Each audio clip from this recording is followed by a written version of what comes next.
刑事局伫台中抄到3间诈骗集团的机房，这个主嫌要求每一间的机房袂当同时超过3个人上班，一来避免病毒群聚感染，二来嘛因为共犯超过3个人，会卡到组织犯罪条例。这个主嫌想讲家己安尼设计真牛真巧，但是警方也是认定拢是共犯，也是以组织犯罪条例干以上。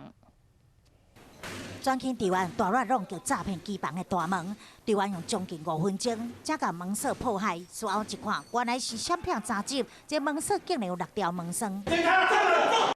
警方发现只有3名嫌犯，后来才知影是为着防疫，主嫌要求其的总共3间机房，每一间同时间内免去超过3个人上班，来当避免群组感染，来当避免共犯超过3个人，触犯组织犯罪条例。 为了避免说我们一次就把他们所有的集团成员查悉到案，所以他们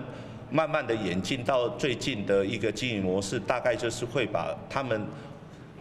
集团内的成员分散在不同地方。 主嫌以为安尼会当闪骗查证，可想袂到机场一间机房无按照规定4个人同时上班，结果讲3间机房总共掠着10个人，虽然是无同的地点，不过是共犯，因此除了诈欺，也是触犯组织犯罪条例。